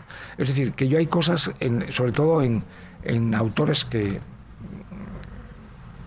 se te escapan, que sientes muchísimo. No me ha ocurrido así con Emily Dickinson, a la que he leído traducida, y también he intentado a veces hacer el esfuerzo de ver, y como he visto que la dificultad en inglés también es para los propios ingleses, pues me quedo un poco más conforme, ¿no? Pero lo que me ha sucedido con James Joyce, pues realmente no he encontrado ninguna traducción como sí he encontrado en Emily Dickinson, traducciones sensacionales, ¿no? Entre otras, la del propio Carlos Pujol, o la de María Manent, o Lorenzo Olivan, ¿no? O sea, que me han acercado. Y sobre las traducciones, habría que decir algo que decía Goethe a Eckermann. Le decía, bueno, el prurito de las traducciones. Goethe era una persona que leía pues en 3 o 4 idiomas. Por supuesto leía alemán, sabía francés, sabía inglés, probablemente leía bien latín, probablemente, no lo sé, pero sé que no leía muy bien griego. Entonces decía, bueno, no voy a hacer el esfuerzo de leer en griego habiendo grandes traducciones, ¿no? Entonces, el 90% de lo que hemos leído en todos nosotros ha sido traducido. Y por tanto, es con lo que tenemos que hacer nuestra cultura, con una traducción. Y como hemos dicho antes, a veces con malas traducciones, ¿no? Y no pasa nada. Una palabra que te sorprenda, que a veces, ahora leyendo tus diarios, que escribas demasiado, que te des en la mano cada vez porque no te gusta. No, sabemos que no es ominoso, ni es ignominia, ni es algo así, pero alguna palabra que me sorprende la cantidad de veces que me sale, o ya es una palabra recurrente en mi trabajo. Hay una palabra que detesto, sí. Hay una palabra, no que deteste, sino que me previene muchísimo. Y a veces para evitarla he cometido un poco de exceso, ¿no? Que es la palabra yo. Claro. La palabra yo me produce una cierta erisipela. Yo he recurrido al uno. Al uno, sí. Y entonces a veces en el uno yo me he excedido de frenada, sí. Porque empleo mucho el uno. Es tercera persona ya. Que es una especie de aproximarse a la tercera persona, ¿no? Pero quizás la palabra que más, digamos, prevención me causa es la palabra yo. Tiene mucho sentido, la verdad. Y si recuerdas el primer disco que te compraste con tu dinero, que te quisiste comprar, que quisiste tener.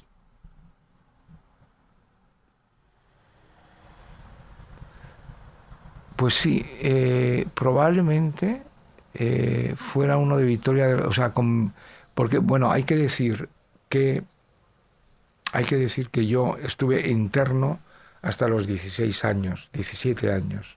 Por tanto, durante todo este tiempo yo no tenía discos, o sea, porque estaba en un internado. Claro. Un internado en el que se estudiaba y se oía muchísima música clásica. Incluso teníamos el director del colegio que era un forofo, un fraile muy forofo de los Beatles que estaban saliendo entonces, y nos ponían los Beatles a todas horas, ¿no? Yo recuerdo, me sé de memoria el disco del Sgt. Peppers, que está todos vestidos así a lo hippie. Bueno, pero el primer disco ya que yo compré fue en Valladolid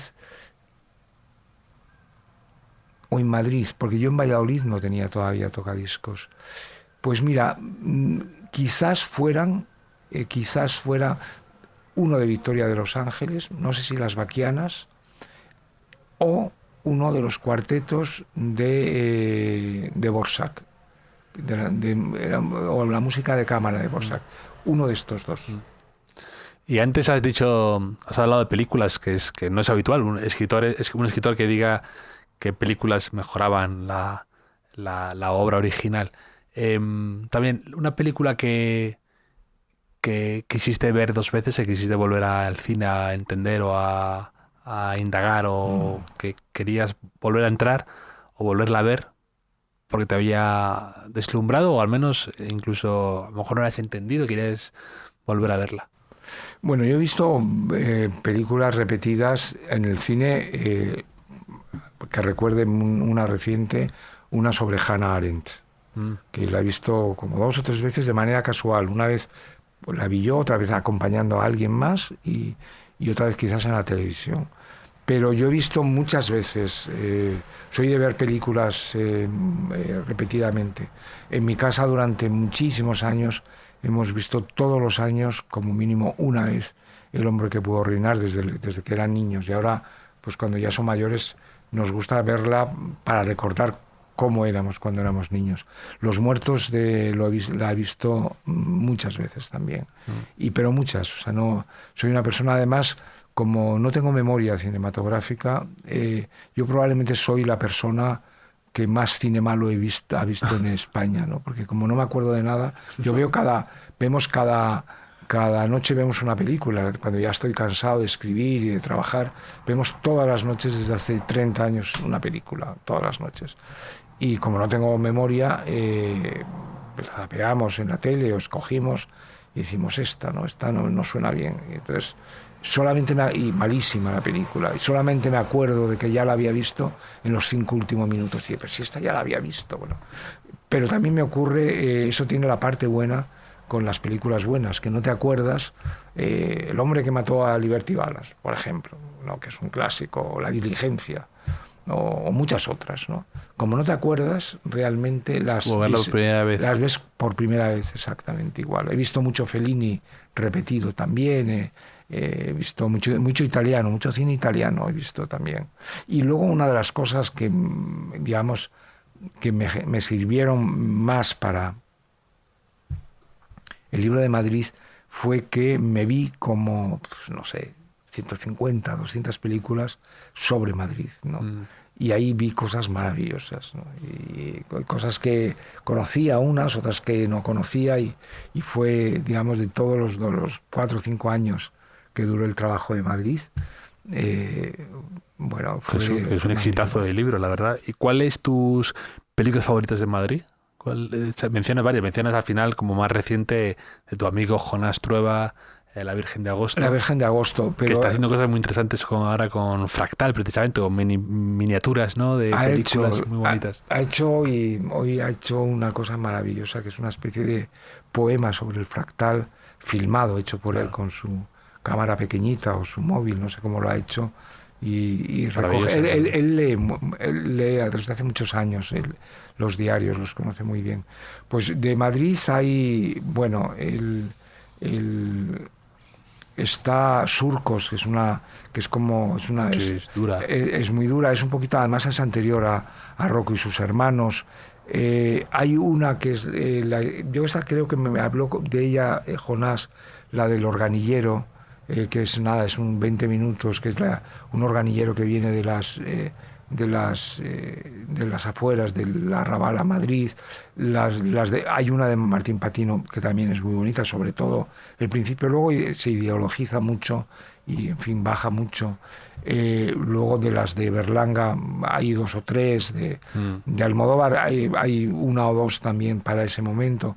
Yo traté de escoger una en cada época, ¿no? Luego de los años 60, bueno, de Neville hay tropecientas de Madrid espléndidas. Una de las más bonitas para mi gusto es la historia de un caballo, ¿no? La de historia de un caballo se llama, ¿no? La del caballo. De Edgar Neville, dices. De Neville, sí. Yo creo que sí. Sí.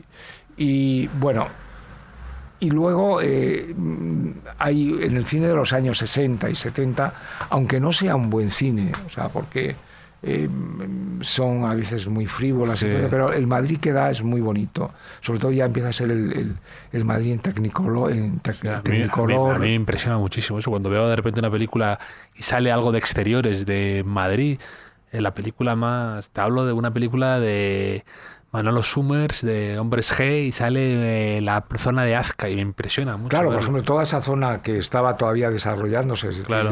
desde el Museo de Ciencias Naturales, todo generalísimo hacia arriba, que son todo desmontes, son solares y tal, impresiona mucho, ¿no? Sí. Impresiona. ¿Y cuál dirías que es tu estado de ánimo actual? Bueno, hay que preguntárselo a mis hijos y a mi mujer. Ellos dicen, oye, papá, estás mucho más tranquilo. Esto no me deja tranquilo en absoluto, porque claro, esto inmediatamente te lleva y dice, ¿qué pasa? Que no estaba tranquilo. No, y esto es como lo de que antes has dicho de Villalonga, ¿no? Lo de... se me nota mucho. Si estoy muy tranquilo, es que no estoy suficientemente tranquilo. No, ellos dicen, no, oye, papá, estás... Bueno, yo creo que mi estado actual es el de cierta conformidad, ¿no? Es decir, que, bueno, he empezado a acostumbrarme a esto, me parece bien. Empezar a acostumbrarme a esto, me gusta. Sí, ya dices, bueno, no hay mucha capacidad de reacción y bueno, relájate y goza, ¿no? Un poco el momento, ¿no? El carpe diem. Yo creo que ese es el momento que estoy. Mis hijos y mi mujer dicen, no, ahora estás muy bien porque todo te parece muy bien. Es verdad que yo he estado en tensión muchos años, en tensión conmigo mismo y con los chicos, ¿no? Porque escribir esto, los libros que he escrito, que han sido muchos en las circunstancias, pues, en fin, económicas, a veces muy apuradas, todo esto, pues, y viviendo un poco entre a la intemperie y en la sombra, ¿no? Entonces, pues las dos cosas, en fin, se hacían difíciles, ¿no? Pero vamos, un consejo hace muchos años que me dio precisamente Carlos Pujol, que me decía, porque yo decía, joder, fíjate cómo es...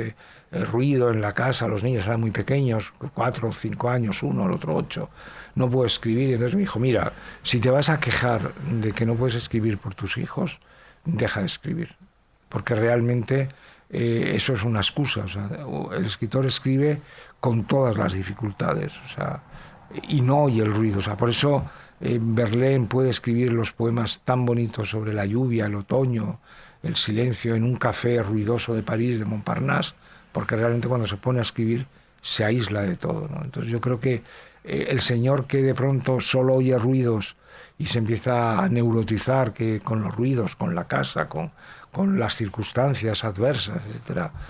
Bueno, y yo se conoce que unos años estaba muy crispado, ¿no?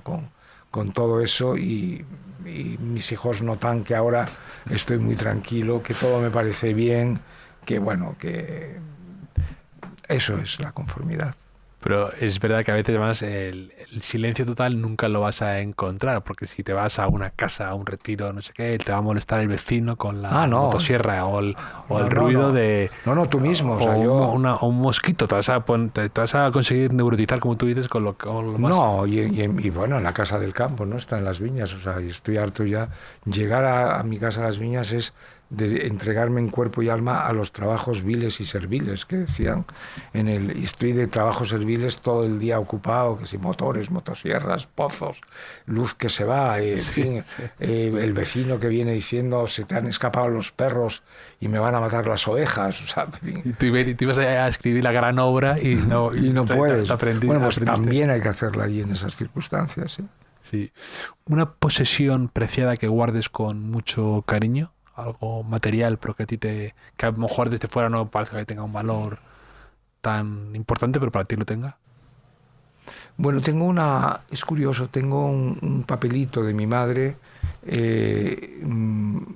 contándome cómo se hace pan. Pues mi madre amasaba y horneaba el pan, ¿no? Entonces yo cuando en las viñas pusimos un horno para hacer pan, le pedí que me explicara. Y entonces en una hoja me cuenta, me describe que es muy difícil, es imposible. O sea, con la receta de mi madre para hacer pan, es imposible hacer pan. O sea, es decir, pero le encuentro algo realmente muy valioso para mí, porque tiene que ver con la vida, tiene que ver con mi madre, tiene que ver con el pan, ¿no? Y esa es una especie de tesoro que llevo en una libreta guardada siempre, sí. Bonito.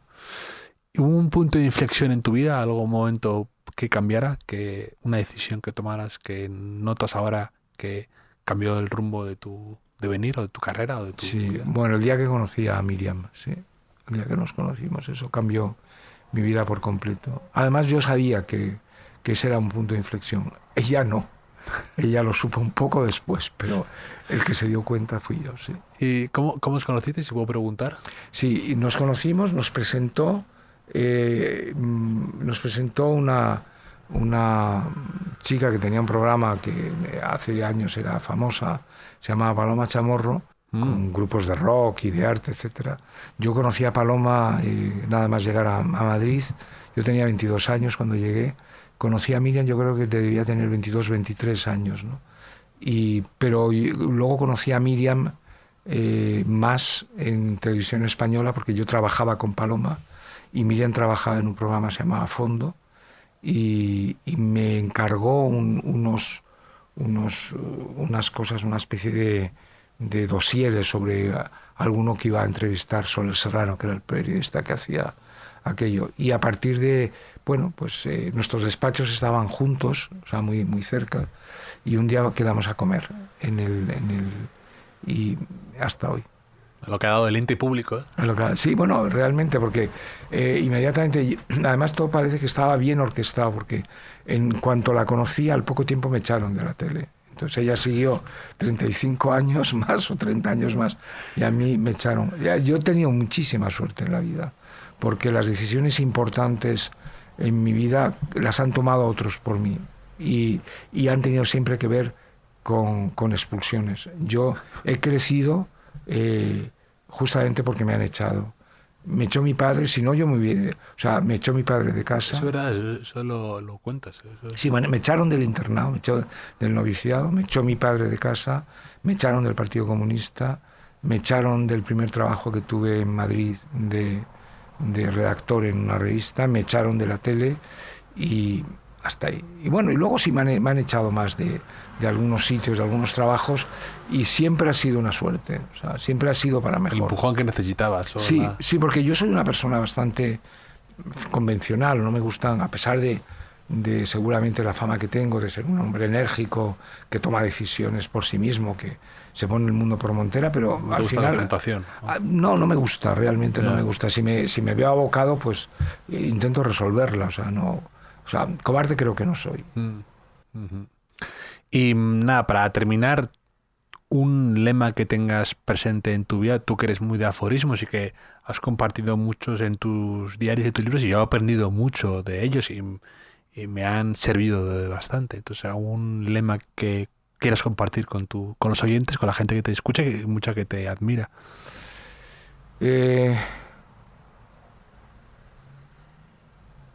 Pues un poco el del Don Quijote en la novela de Al morir Don Quijote, que si quieres puedas y que si puedes quieras, ¿no? O sea, yo creo que es un poco el lema, que tengas fuerzas para hacer lo que quieras hacer y que puedas hacerlo si quieres, ¿no? O sea, yo creo que esa es la expresión de la libertad absoluta. Andrés, pues me lo he pasado fenomenal charlando contigo de esto y de aquello. Son muchos años leyéndote y para mí es bonito tenerte aquí y compartir de historias sobre libros, sobre diarios que hemos leído, y que animo a todo el mundo a se acerque a Fractal a andar un poco por tu salón de pasos perdidos, que encontrará muchas cosas. Gracias, Javier.